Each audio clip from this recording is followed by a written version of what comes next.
एक समय की बात है। एक जतनपुर नाम के गांव में बागेश्वर नाम का गरीब किसान रहता था। उनके घर में उनकी पत्नी कोमल और उनके 16 साल का लड़का एक साथ रहते थे। बागेश्वर को सिर्फ खेती करने आती थी। उसके अलावा उसने कोई और काम नहीं सीखा था। सही समय पर बारिश न होने की वजह से उसके खेत में फसल ही नहीं होते थे, जिसके कारण परिवार चलाना बहुत कठिन हो रहा था। एक दिन और ये है इमली गाछ सुनिए का जी, नीचे आज तो वाला घर जगह। में यहाँ पे बिल्कुल भी मंदिर कुछ भी है राशन नहीं है। और मुझे तो कुछ यहाँ पे समझ नहीं आ पूजा भी रहा होता है। कि यहाँ अब मैं पे क्या कौन करूं। तो हमारा देवता है। अरे कोमल, और तुम देखिए यहाँ चिंता पे मत हमको करो, मैं इमली भी कुछ एक मिल करता हूँ। चुका है जो कि पका बस हुआ है। इतना कह के बागेश्वर घर और से इमली चला के जाता बगल में है। कुआं भी रास्ते देखिएगा और में इमली मिल चुका है। यहाँ पे ना हे बहुत राम, इमली मिलता है। यहाँ पे ये बहुत कैसा समय बहुत आ गया ज्यादा है इमली प्रभु। मिलता है। मेरे घर में ये राशन देखिए का एक दाना तक इमली नहीं पका है। हुआ है। चलो, मैं और देखिए मेरी कोमल इतना तो बड़ा बड़ा इमली भूखे गिरा पेट रह मिलेगा लेंगे, तो आदमी लेकिन क्यों मेरे चढ़े बेटे पेड़ का पे? क्या। आप मैंने तो बताइए। केवल खेत में मेहनत इतना करना सीखा इमली है, नीचे ही लेकिन हवा से उसमें भी नीचे ही बारिश गिर जाता है। सही समय पे ना इतना बड़ा होने बड़ा की वजह देखिए। से खेत में फसल नहीं हुई। तो आदमी अब क्यों मेरे क्यों पास चढ़े? जमींदार से उधारी मेरा पैसे चैनल लेने को के अलावा प्लीज कोई दूसरा रास्ता सपोर्ट नहीं है। करो। मुझे आगे ले चलो। मेरा बागेश्वर चैनल को सब्सक्राइब अपने करो, लाइक गांव के करो। जमींदार के और पास हम भी जाता जा रहे है। हैं। अब ये नीमक लाए जमींदार हैं। हीरालाल नीमक से बहुत बैठेंगे शातिल पक्का पे और चालाक और नीमक किस्म के का साथ इमली इंसान है, खाएंगे जो और हमेशा फिर घर हर जाएंगे। किसी को बेईमानी से लूटने के बारे में सोचता रहता है। अरे आवा आवा बाघेश्वर भैया, और बताओ कैसे आना हुआ है।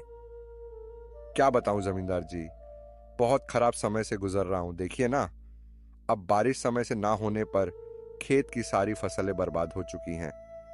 घर में अनाज का एक दाना भी नहीं है, इसलिए आपसे कुछ पैसे उधार लेने आया हूं। अरे हाँ हाँ भैया, बोलो कितने रुपए चाहिए आपको। ऐसे समय में हम नहीं मदद करेंगे तो और कौन करेगा। बोलो बोलो, कितने दे दूं।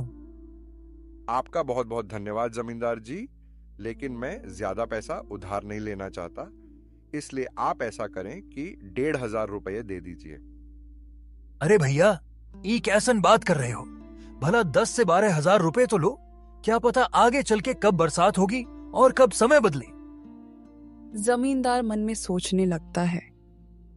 अरे ससुरा, तुम लोग इतना कम कम पैसा लोगे तो मैं कैसे कमाऊंगा। ज्यादा लोगे तभी है ना, हमें ज्यादा ब्याज मिलेगा।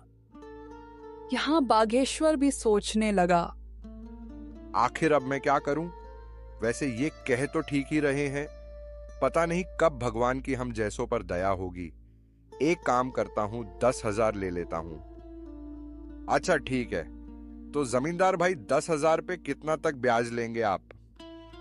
देखो बाघेश्वर भैया, 10,000 के 10% प्रति महीना। लेकिन आप तो अपने ही आदमी हैं, आपस में क्या धंधा करें।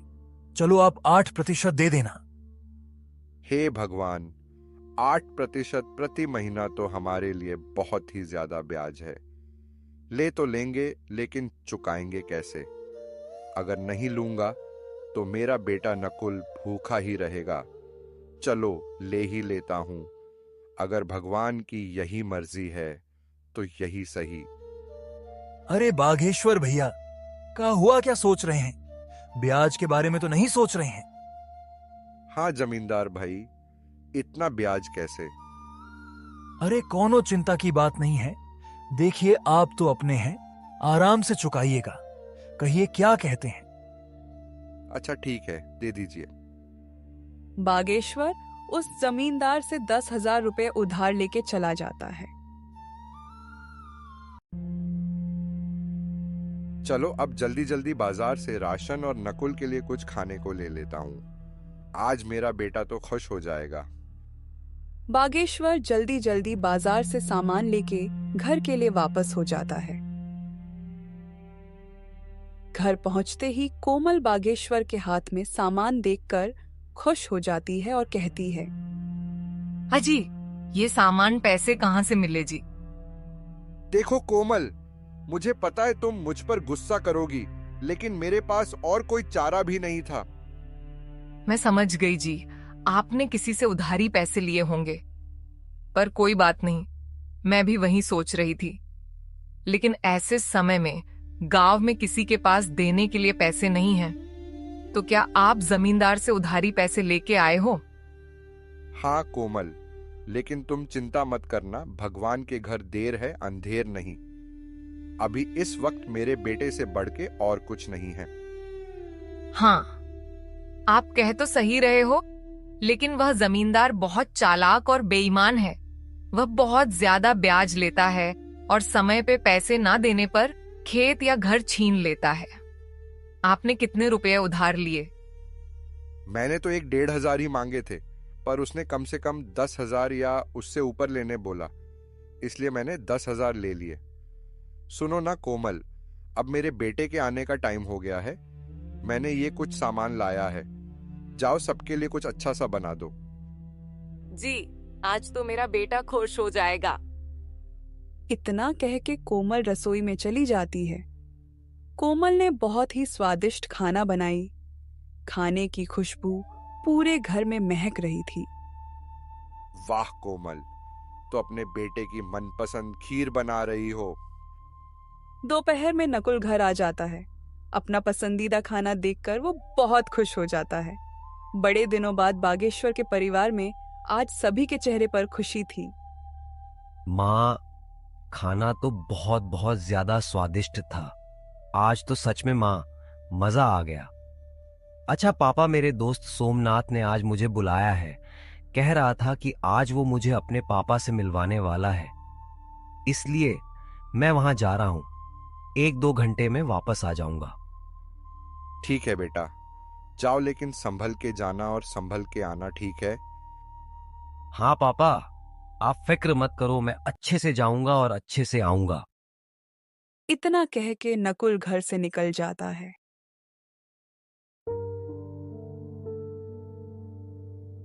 भगवान, मैं जानता हूं कि हमारे खेत में थोड़ा भी फसल नहीं हुआ है और मेरे पिताजी सिर्फ मेरे लिए पैसों का इंतजाम किए हैं। भगवान जी, कृपया कुछ ऐसा कीजिए कि मैं अपने माता पिता की चिंता दूर कर सकूं।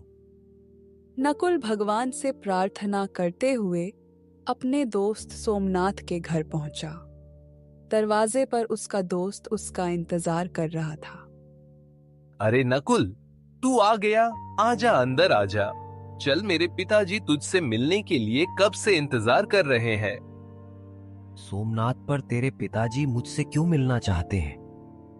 वो तू पिताजी से ही पूछ लेना। सोमनाथ का घर काफी बड़ा और सुंदर था। उसके घर में उसके माता और पिताजी रहते थे। सोमनाथ अपने पिताजी से अपने दोस्त नकुल के बारे में बताया था कि उसके पिताजी बहुत कड़ी मेहनत करते हैं, खेत में घंटों काम करते हैं, लेकिन पैसे की वजह से परिवार में बहुत टेंशन है। आओ बेटे नकुल, कैसे हो? नमस्ते अंकल जी। नमस्ते आंटी जी। मैं ठीक हूं, आप सभी कैसे हैं? खुश रहो बेटा, हम सब भी बहुत अच्छे हैं।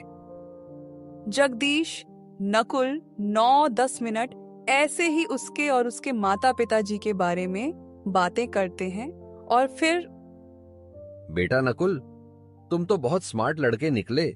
बेटा, कल से तुम दोपहर में स्कूल से आके खाना खा के यहाँ चले आना। जी अंकल, मैं आ तो जाऊं, लेकिन घर पर भी थोड़े बहुत काम होते हैं। देखो बेटे नकुल, पहले तो तुम ये टेंशन वेंशन छोड़ो। हाँ, एक काम करना, नहीं रहने दो। कल मैं खुद ही तुम्हारे घर आऊंगा। तुम्हारे घर तुम्हारे पिताजी से भी मिल लूंगा और तुमसे भी, ठीक है? जी अंकल, ठीक है।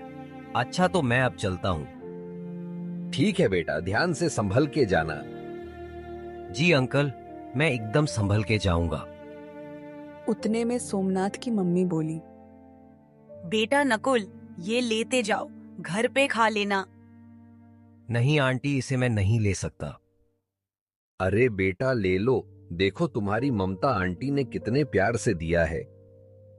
नकुल वह थैली ले लेता है, पर उसे समझ नहीं आता कि सोमनाथ के पिताजी उसके पिताजी से क्यों मिलना चाहते हैं। जगदीश अंकल तो बहुत अच्छे हैं, उन्होंने मुझसे कितने प्यार से बात किए, और आंटी भी बहुत अच्छी हैं, उन्होंने मेरा कितना ख्याल रखा, पर वो मेरे पिताजी से क्यों मिलना चाहते हैं। यही सब सोचते हुए नकुल घर पहुंचा और उसने सोमनाथ के माता और पिताजी के बारे में बताया। देखो कोमल, हमारे नकुल को कितना अच्छा दोस्त मिला है। चलो बेटा, ठीक है, तो कल आएंगे सोमनाथ के पिताजी। हाँ पिताजी।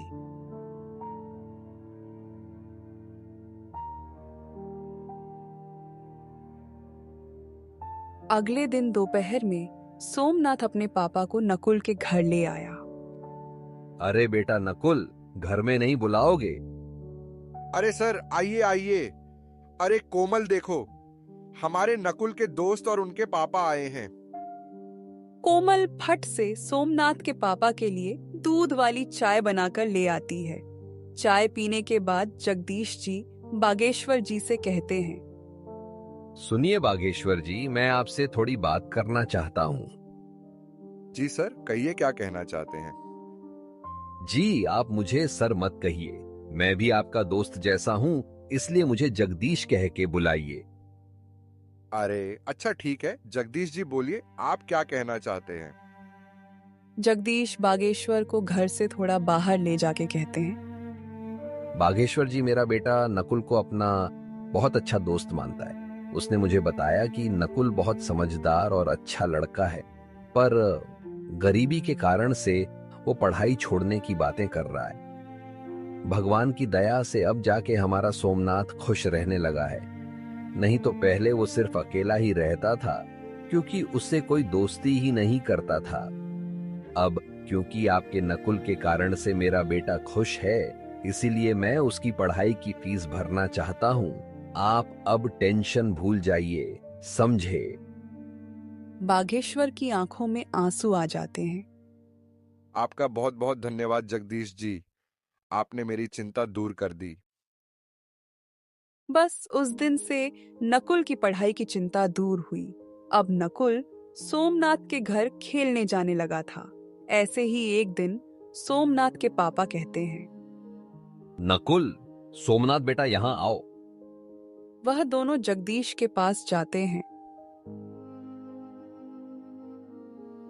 बेटा तुम दोनों बताओ, तुम में से कौन शेयर मार्केट के बारे में जानता है? नकुल बेटा, पहले तुम बताओ। अंकल, मैं इसके बारे में पहली बार सुन रहा हूँ, ये क्या होता है? और पापा, मैं बस इतना जानता हूं कि शेयर मार्केट में शेयर खरीदा और बेचा जाता है। अच्छा सुनो, अब कल से तुम दोनों मेरे साथ आधा घंटा बैठोगे। मैं तुम दोनों को अब कुछ सिखाना चाहता हूँ। ये सब के बारे में नकुल को जरा भी समझ नहीं आता है, लेकिन उसको जानने की बहुत इच्छा थी। तो उसने सोमनाथ के फोन पर गूगल सर्च किया, तो जो उसने देखा वो देख के चौंक गया। और फिर अगले दिन, अंकल, मैंने गूगल पर सर्च किया था कि शेयर मार्केट क्या है। क्या सच है अंकल कि हम वहां से पैसे कमा सकते हैं? बेटा नकुल, ये बिल्कुल सच है कि कोई भी शेयर बाजार से पैसा कमा सकता है। पैसा क्या, बहुत बहुत पैसा कमा सकता है। लेकिन बेटा, चीजें दिखने में जितनी आसान होती हैं, असल में उससे कई ज्यादा मुश्किल होती है। अंकल, मैं कुछ समझ नहीं पाया, आप क्या कह रहे हैं? मैं ऊपर वाले कमरे में जा रहा हूं, अपने दोस्त को लेकर वहीं आ जाओ, मैं अब सब कुछ वहीं बताऊंगा। ठीक है अंकल। उसके बाद 5 मिनट में नकुल और सोमनाथ ऊपर वाले कमरे में जाते हैं। वहां वो लोग देखते हैं कि एक बहुत बड़ा कंप्यूटर है, एक लैपटॉप है, एक टैबलेट पर बहुत सारे अलग अलग चार्ट खुले हैं। मिनट मिनट में लाल या हरी मोमबत्तियां बन रहे हैं। उन्हें ये सब कुछ समझ नहीं आता, लेकिन नकुल को इतना मालूम पड़ चुका था कि ये शेयर मार्केट कुछ तो है। वो दोनों जगदीश से पूछते हैं, पापा, ये क्या है? मैं आज तक नहीं जानता था कि आपके कार्यस्थल पर इतना बड़ा कंप्यूटर है। दरअसल आपका इतना बड़ा ट्रेडिंग सेटअप है। हाँ सोमनाथ, ये मेरा ट्रेडिंग सेटअप है, मैं यही काम करता हूं। लेकिन बेटा, तुम्हें कभी यहां आने की जिज्ञासा ही नहीं थी, इसलिए हमने भी तुम्हें कभी इस बारे में नहीं बताया। लेकिन अब तुम्हें देख के ऐसा लग रहा है कि तुम्हें ये सब बहुत पसंद आया है और शायद तुम इसके बारे में और जानना चाहते हो। हाँ अंकल, सिर्फ सोमनाथ ही नहीं, मैं भी बहुत उत्साहित हूँ शेयर बाजार के बारे में जानने के लिए। बिल्कुल बेटा नकुल, क्यों नहीं। मैं यही तो तुम्हें और सोमनाथ को बताना चाहता था कि शेयर बाजार की दुनिया बहुत बड़ी है। इसमें अगर महानता हासिल कर ली जाए तो उसकी जेब में हजारों लाखों में हमेशा रहे। अच्छा, तो तुम दोनों अब यहां से जाओ, नीचे खेलो। लेकिन हाँ, कल से मैं तुम दोनों को थोड़ा थोड़ा बाजार के बारे में बताना शुरू करूंगा। पापा, मुझे पता है कि अब मेरा दोस्त इसे सीखने के लिए बहुत उत्साहित है। अब उसका खेलने में मन नहीं लगेगा। उसका क्या, मेरा भी नहीं लगेगा, क्यों नकुल? हाँ अंकल, प्लीज अभी से सिखाना शुरू कर दीजिए ना।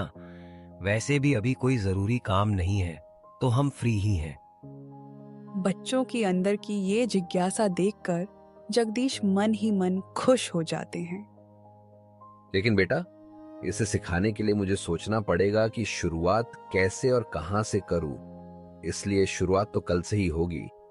लेकिन अब तुम दोनों इतना कह रहे हो तो थोड़ी बुनियादी बातें बता ही देता हूं। जगदीश जी उन्हें एक जगह बिठाते हैं और कहते हैं, बेटा सुनो, पहली बात अच्छे से समझो कि शेयर मार्केट क्या है, यानी इंग्लिश में व्हाट इज शेयर मार्केट।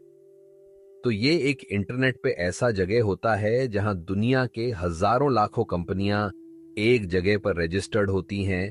यहां सभी कैटेगरीज की कंपनियां होती हैं, टेक्नोलॉजी से लेके बैंक तक। यहाँ पे सामान जैसे कमोडिटी कहते हैं, जिनमें गोल्ड, सिल्वर, क्रूड ऑयल और भी चीजें होती हैं।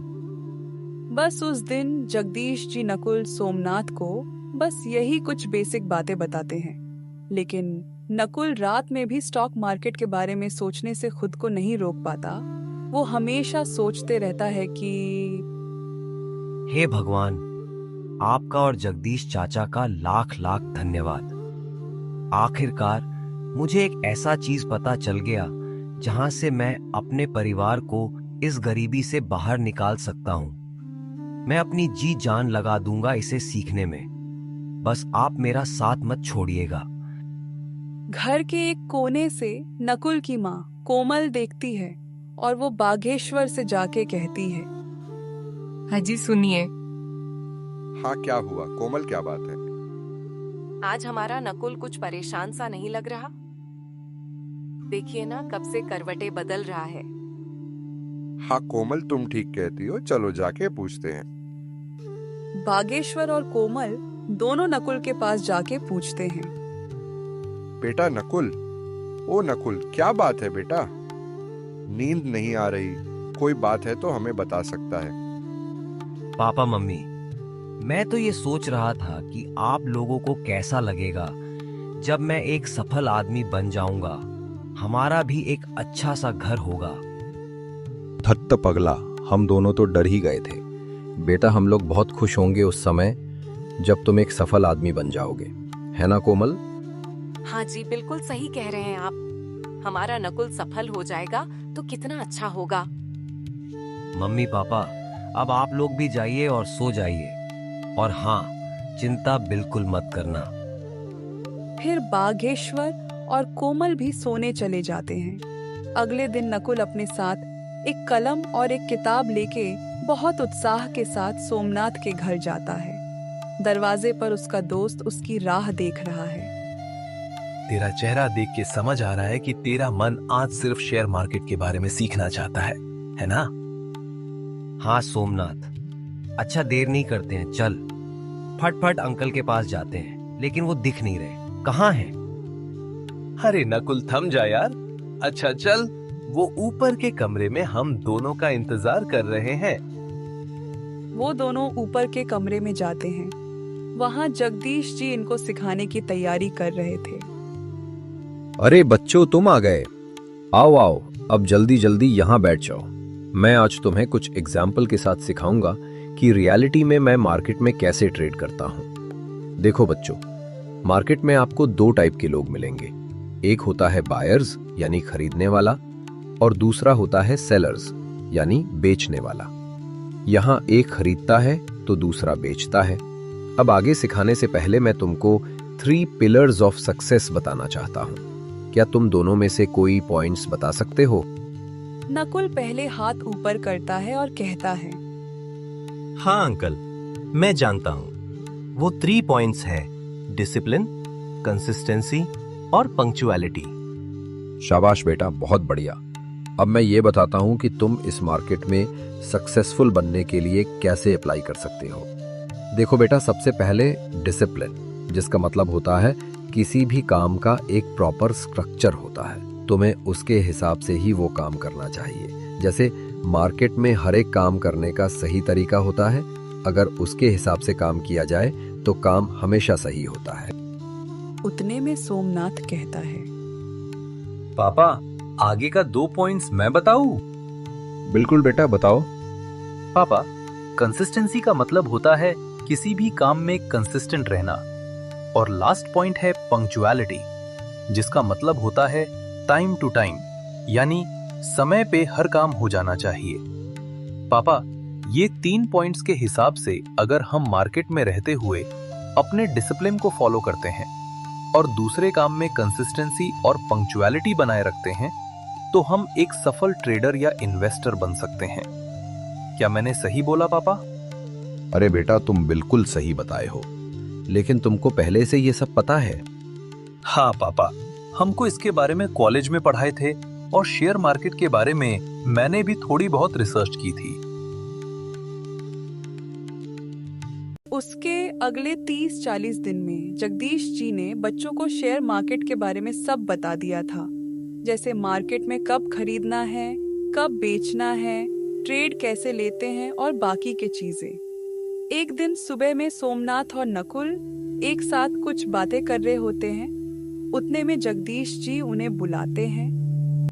बेटा सोमनाथ और नकुल, मेरे साथ ऊपर आओ। वो दोनों उनके साथ ऊपर जाते हैं और फिर उन्होंने कहा, आज तक तुम दोनों ने बहुत कुछ सीखा है और उसको पूरे डिसिप्लिन, कंसिस्टेंसी और पंक्चुअलिटी होके पेपर ट्रेडिंग में प्रैक्टिस भी की है। अब बारी है रियल पैसे से ये सब करना। आज मैं तुम दोनों का डीमैट अकाउंट बनाऊंगा और तुम दोनों के डीमैट अकाउंट में 2-2 लाख का कैपिटल डिपॉजिट करूंगा।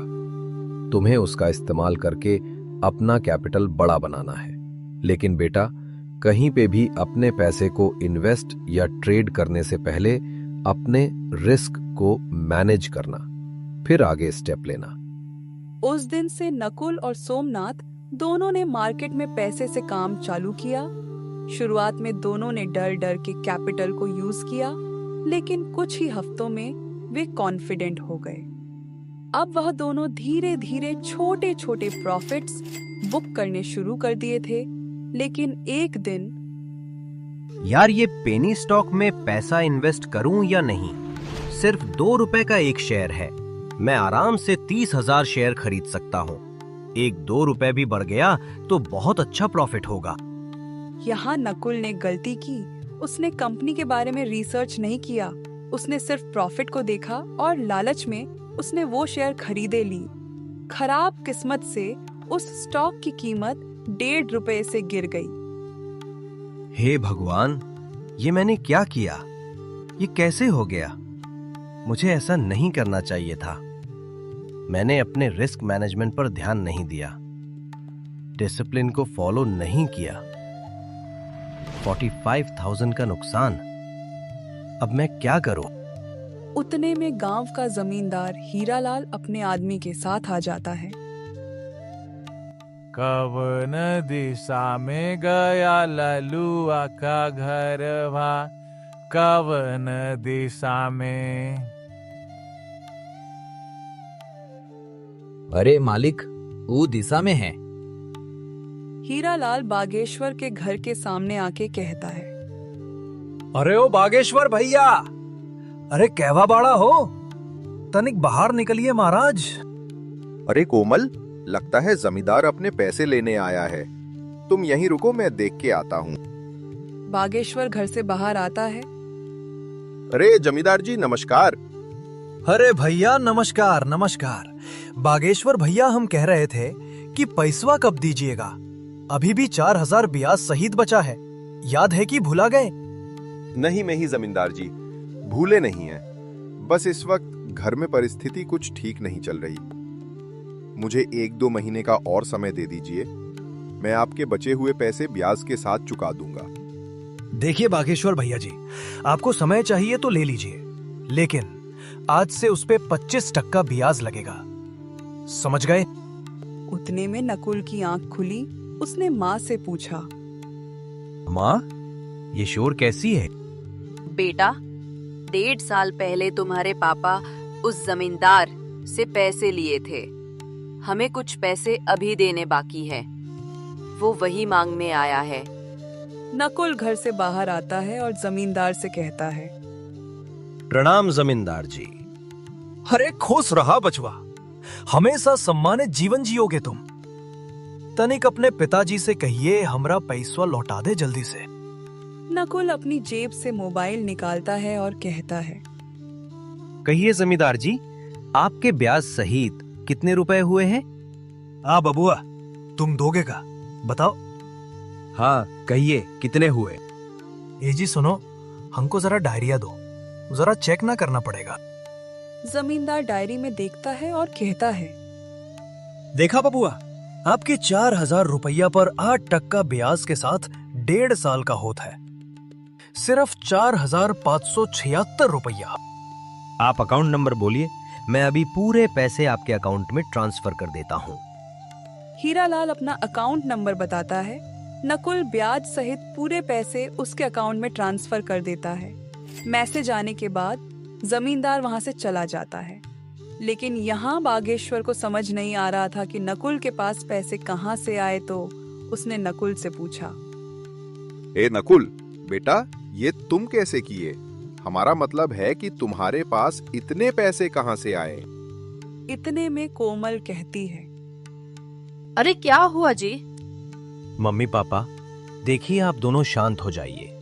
अब आपका लड़का इंटरनेट की मदद से पैसे कमा रहा है, बस वहीं से कुछ पैसे बचा कर रखे थे तो वही दे दिए, समझे पिताजी? अब आप बस चिंता मुक्त हो जाइए। ये तुम क्या कह रहे हो? ऐसा भी भला होता है क्या? इंटरनेट से कैसे कोई पैसा कमा सकता है? पापा, जगदीश अंकल मुझे और सोमनाथ, हम दोनों को शेयर मार्केट में काम कैसे करते हैं सिखाए थे। बस मम्मी पापा वहीं से हम थोड़े बहुत पैसे कमा रहे हैं। लेकिन अब आप लोग अपने सपने सजाने शुरू कर दीजिए, क्योंकि अब हमारा भी समय बदलने वाला है। ये सुन के कोमल और बागेश्वर दोनों ही बहुत खुश होते हैं। अगले दिन जब नकुल जगदीश जी से मिला तो उसने बहुत ही नरम आवाज में उनसे कहा। उसकी आंखों में थोड़े बहुत आंसू भी थे। अरे नकुल बेटे, इसमें कोई बड़ी बात नहीं बेटा, ऐसा होता रहता है। लेकिन जब तुम अपने आप पर कंट्रोल रखोगे, वो 3 पॉइंट्स को जितना फॉलो करोगे, तुमसे ये सभी गलतियां उतनी ही कम होंगी और तुम्हारा पोर्टफोलियो उतना ही बड़ा होगा, समझे ना बेटा? इसलिए अब ये सब भूल जाओ, ठीक है? और जितने पैसे बचे हैं उतने से ही फिर शुरुआत करो। ऐसा सुनने के बाद नकुल को थोड़ा अच्छा लगता है और वो उस दिन से कहीं भी अपने पैसे को इन्वेस्ट या ट्रेड करने से पहले बहुत अच्छी तरह से सोचता है। ऐसे करते करते 6 महीने बीत जाते हैं। अब सोमनाथ का 2 लाख रुपया अब 9 लाख और नकुल का 2 लाख 7.5 लाख बन चुके थे। एक दिन रात में नकुल ऐसे ही न्यूज पढ़ रहा था, तभी उसने एक बिटकॉइन के बारे में आर्टिकल पढ़ा और फिर वो सोचने लगता है। ये आर्टिकल पढ़ने के बाद मार्केट में बिटकॉइन का दाम गिरेगा और बहुत से लोग जिनके पास पहले से बिटकॉइन होंगे वो बेचेंगे, जिसके कारण से बिटकॉइन का वैल्यू बहुत कम हो जाएगा। अभी एक बिटकॉइन का वैल्यू 19,500 रुपए है। चलो, जैसा होगा हम उस हिसाब से रिस्क को मैनेज करते हुए काम करेंगे। चलो, अभी सो जाता हूं। अगले दिन सुबह में, सुनो माँ, मैं सोमनाथ के यहाँ जा रहा हूँ। सुनो बेटा, वही टेबल पर मैंने खीर डब्बे में पैक करके रखे हैं, अपने दोस्त के लिए लेते जाना। जी मम्मी, मैं ले जा रहा हूँ। और हाँ, संभल के जाऊंगा और संभल के वापस आ जाऊंगा। उस दिन वो सोमनाथ और जगदीश जी से उस समाचार के बारे में बात करता है और फिर जगदीश जी कहते हैं, बेटा नकुल, मुझे अच्छा लगा कि तुम अब सोचने के बाद डिसीजन लेते हो। देखो बेटा, तुम्हें जो सही लगे वैसा ही करना। उसी दिन शाम को ये न्यूज का असर मार्केट पर दिखने लगता है। सभी लोग पैनिक में अपने बिटकॉइन बेचने लगे हैं। रात में करीब 10 बजे के आसपास उसकी कीमत 68% से गिर गई। अब एक बिटकॉइन की कीमत 6,240 रुपए थी। नकुल ने पिछले कुछ महीनों से छोटे छोटे प्रॉफिट बुक किए थे। रिस्क लेने के लिए तैयार था, इसलिए उसने रात में 40 बिटकॉइन खरीद लिए और फिर सो जाता है। अगले दिन वो अपने पापा के साथ खेत में काम करने जाता है। वहाँ वो उनके साथ काम करता है। वो भविष्य के बारे में सोचने लगता है, कैसे वो अपने गांव के किसानों की मदद कर सकता है। 3.25 महीने बीत जाते हैं और फिर एक दिन 2-3 महीने बीत चुके हैं। जरा बिटकॉइन देख लूं कैसा चल रहा है। वो देखकर चौंक जाता है। उसने देखा कि एक बिटकॉइन का दाम पिछले 1 महीने में जहाज जैसा ऊपर उठा है। उस दिन एक बिटकॉइन की कीमत 3.5 लाख रुपए थी। 40 बिटकॉइन के हिसाब से 1,40,00,000 का प्रॉफिट दिख रहा था। वो अपने मम्मी पापा का आशीर्वाद लेता है, लेकिन उनसे कुछ बताता नहीं है कि क्या हुआ है। जैसे ही वो जगदीश जी से मिलता है, वो और सोमनाथ समझ जाते हैं। नकुल, मैं और पापा समझ गए। तेरे चेहरे की खुशी देख के बता सकता हूँ कि बड़ा प्रॉफिट बुक किया है। भाई, यहाँ मेरा दिल 180 का रफ्तार पकड़ लिया है। मैंने जैसे ही देखा यहाँ चले आया। क्या हुआ बेटा, तुमने अभी बुक नहीं किए हो? नकुल अपने मोबाइल में प्रॉफिट दिखाता है। जगदीश जी और सोमनाथ दोनों चौंक जाते हैं। अरे वाह नकुल बेटे, 1,40,00,000 का प्रॉफिट, इतना तो मेरा और सोमनाथ का मिला के भी नहीं होगा। हम तुम्हारे लिए बहुत खुश हैं। अरे वाह मेरे दोस्त, अब आगे क्या सोचा है तूने? अंकल, मैं सोच रहा हूँ कि 30 बिटकॉइन का प्रॉफिट बुक कर लूं और बाकी के 10 को होल्ड करूं। ये तो बहुत अच्छी बात है बेटे। अब चलो तुम्हारे मम्मी पापा को खुशखबरी देते हैं। इतने में सोमनाथ की मम्मी आ जाती हैं और कहती हैं, अरे कौन सी खुशखबरी की बात हो रही है? वो सभी नकुल के लिए बहुत खुश होते हैं और मिठाई का डब्बा लेके उसके घर पहुंचते हैं। दरवाजे पे कोमल उन सबको आते हुए देखती है। वो सबने उनको जो भी हुआ उसके बारे में बताते हैं। क्या बात कर रहे हो जगदीश जी? अरे सुनती हो कोमल, अब हमारा बेटा करोड़पति बन गया है। सब बहुत खुश हो जाते हैं। नकुल और सोमनाथ ने मिलके गांव में सोलर पैनल लगवाए और बोरिंग करके उसमें पावर मशीन लगवाते हैं, जिसकी वजह से अब गांव के किसानों की पानी की चिंता खत्म हुई। अब वो गांव के हर आदमी को बताते हैं कि पैसे सिर्फ खेती में काम करने से नहीं, दिमाग से भी कमाए जा सकते हैं। इसलिए अपने बच्चों को जरूर पढ़ाएं।